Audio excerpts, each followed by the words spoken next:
The avocado. Where do I begin? Nature's gift to us. By design, color, and function. Very few things in the world come close. Its design. The perfect shape to carry 5 grams of protein, 6 grams of fat, 5 grams of carbohydrates, 6 grams of fiber, 316 milligrams of potassium, and 56 milligrams of vitamin E. Its color. While some find green a relaxing color, others find that it gives them a feeling of excitement. This can be especially true of particularly vibrant shades of green. And finally, the taste. Some say the avocado has an earthly or grassy taste. Its overall flavor is muted and therefore not overwhelming. Overall, it has a smooth, creamy texture that makes it blend perfectly into your life. And all that was before it evolved.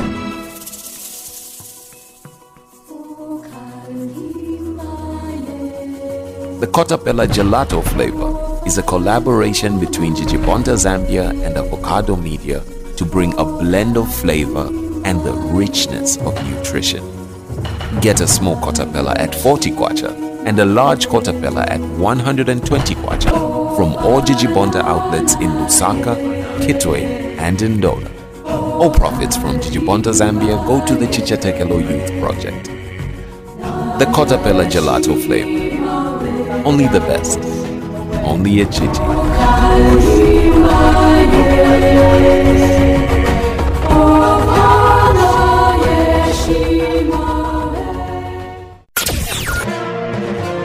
This is an Avocado Media presentation.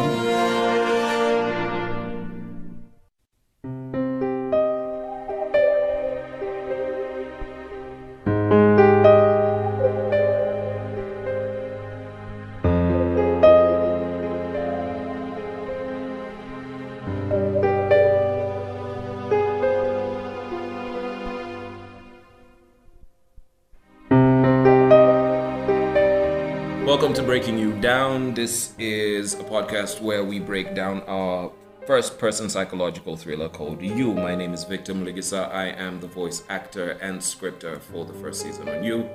And episodically, we sit down with creatives from, different sectors of the creative industry in Zambia so that we can show you what really the African artistic landscape looks like.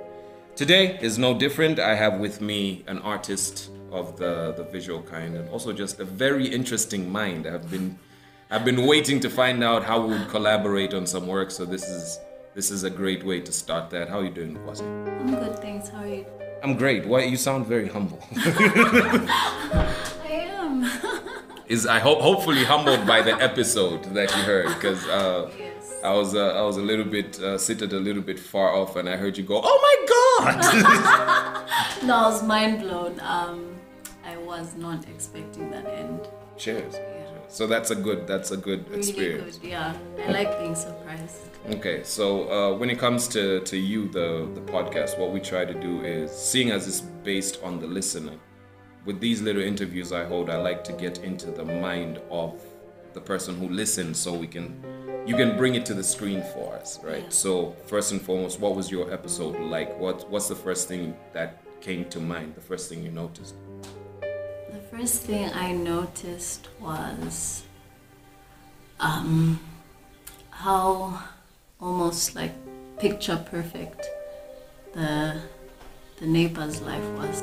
The couple next door. Yes. Lubinda and Guza. Yes. And so the first thought that came to mind was, these guys are probably sociopaths or something. You're thinking something has to be wrong with them. Yes, exactly. For being so happy. When it's actually, in actual fact, the one thing that was wrong was me. And so I projected the wrongness in me onto those people and judged them to say, something's guys. up with them. Yeah, Something yeah. must be wrong. They're too perfect. Yeah, exactly. In my experience of being neighbors with couples, I've always hated them. I don't know if it's just me or maybe I've just had the bad luck of being neighbors with like terrible couples. Because they aren't even interesting, you know what I mean? You're like, a couple you know what I mean? Like I'm a couple hater. That's what I am. That's we've discovered a new frontier of hating. I hate couples. God. I hate it. They have to be interesting. You guys have to be able to do something together as a unit that makes you interesting. Not one of you is good at looking out of the kitchen window and the Yeah. other one is good at standing in the sitting room doorway. That's Yeah. it? Nah, man. You've got to be like a dope couple. Yeah. You know? And that's why like we had the housemates on the last time. They are like my definition of a dope couple. They're both like interesting people. Yeah. But you know, you end up in situations where like I am a hater, so I start hating on the neighbors. You know what I mean? I've come to terms with it. I'm just a hater. I like and I respect the fact that you own it. Shout out. Yeah. Gotta own some hate once in a while. The baby. Yeah. The baby. Any thoughts? Oh, at first I thought the worst again. This is very revealing. This is very revealing. No, I'm actually I'm also speaking on behalf of other people. Okay. Because I know most people, like when they see something good, they always assume that there must be something. There's gotta be something going on here. Yes. So I'm actually speaking from the perspective of the people. Okay. I mean, you are the people. We the people. Yes. And so I actually thought Mr. Luvinda was maybe abusing the child. Yeah, that's why the child was crying. And at some point, actually, I empathized with the guy who was complaining, like over the crying. But then that actually made me feel like a bad person. Yeah, because I didn't even try to empathize with the baby. Yeah. What could have been going on? Yes, Yeah. Why do and babies cry? That really shows how we adults look at children. We don't actually see human beings. We see Bills. Yeah. No, we see something. Okay. We think they're stupid. Yeah. We think they don't have full functioning minds, and so we don't really empathize with them. We don't try to connect with them, like to try and find out why they're crying, for example. You can communicate with the baby. I know I sound crazy. But No, listen. Listen. I'm one of those people who people keep away from their babies because I try to communicate with the baby. So I feel you. I feel you. yeah, you can, and they listen. They do. I've noticed that babies take an interest in adults who act like babies. And that's interesting for me, for the baby to recognize that amongst this group of people, this guy is acting like me. Yeah. You know what I mean? Yeah. Like, and they actually pay more attention and take Yes. like an inclination towards you. Yes. In a group of like your friends group or whatever. They'll be like, this one tolerates me more. Like you this know? one knows me. This one can see me. Like I'm here. Everyone else doesn't. The last thing I wanted to ask before we wrap up is childlikeness. Right? Since we touched on the concept of being a baby. I'm a huge advocate of being childlike, usually mistaken for being childish. Exactly. You know what I mean? Yes, I'm a huge advocate for Yes. that. I mean, I act like it, you Yeah. know. But I would like, because I might be off, but I've got a suspicion that you're also a huge advocate for the same. I'd just like you Super. to speak on that, you know, so I'm not the only child out here. Just speak on how it affects your artistic process and just your view of the world. Childlike wonder is I can't even really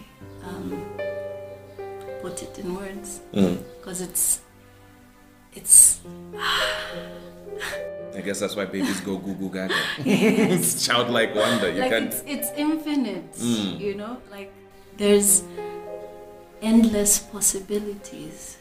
Like your imagination is just endless. And like I get high on imagination. Like I can spend an entire day just imagining. where did you build this imagination from? Like how, like far back as a kid, where do you think it came from? Like what was the stuff that made you curious? I just felt this strong desire to create. Yeah, like it was an obsession. I always I wanted to just create and like improve. Yeah, so at the time I knew that I wasn't able to create at the level that I wanted to. So I understood that for me to get to that level, I had to practice. Like I had to keep trying to. This thing had to become your life. Exactly. Like I had to keep improving and getting better. And so I think that's the one thing that just really drove me in that creative direction. Cheers. What's your most proudest? What creation of yours are you the most proud of? Like, you know how like all your creations are like your children? Yes. Who's your favorite kid? And don't give me that bullshit about you don't have a favorite kid, you love them all the same. No. You know there's one you love. No, there's actually multiple. No, it's gotta be one. It's got to be one. No. You're faking. No. It's one. I swear, no. There's one that you stay awake and like, yeah, that really connected like 110%. No. You love like your first to third born. Is that what you're about to claim? No, they're not in sequence. I created them at completely different times in my life. Okay. But they were sort of like a symbol of me being reborn. Okay. Yeah, you know, because we do lose ourselves multiple times in our lifetime. So yeah, every time I have created these pieces, it was at a time when I rediscovered. It's your comeback story. Exactly. Nice. That's like your Born Sinner, you know what I mean? In reference to like J. Cole albums. Yeah. It's like your King's Disease, you know what I mean? It's like your Marshall Mathers LP. Nice. I feel you. That's dope. In closing, where can people find your art, man? They can follow me, I mean my art page on Twitter, Facebook and Instagram. It's Keeping It Surreal - Nukwase Tembo Art.